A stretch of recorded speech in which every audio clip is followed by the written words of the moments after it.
Welcome to student Telugu. Tirumala శ్రీవారిని రాష్ట్ర హోంశాఖ మంత్రి వంగల్పూడి అనిత దర్శించుకున్నారు.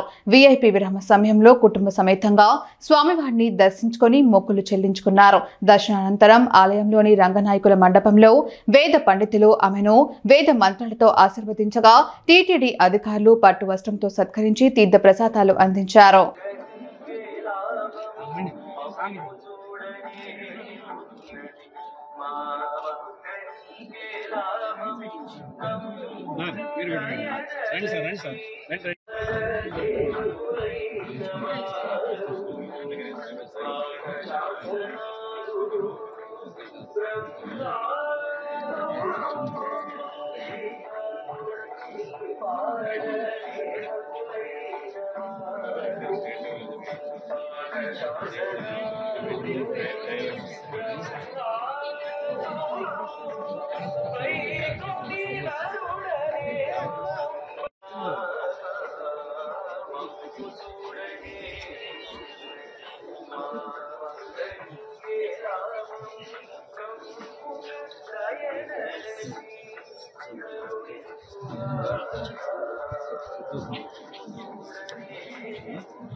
Okay.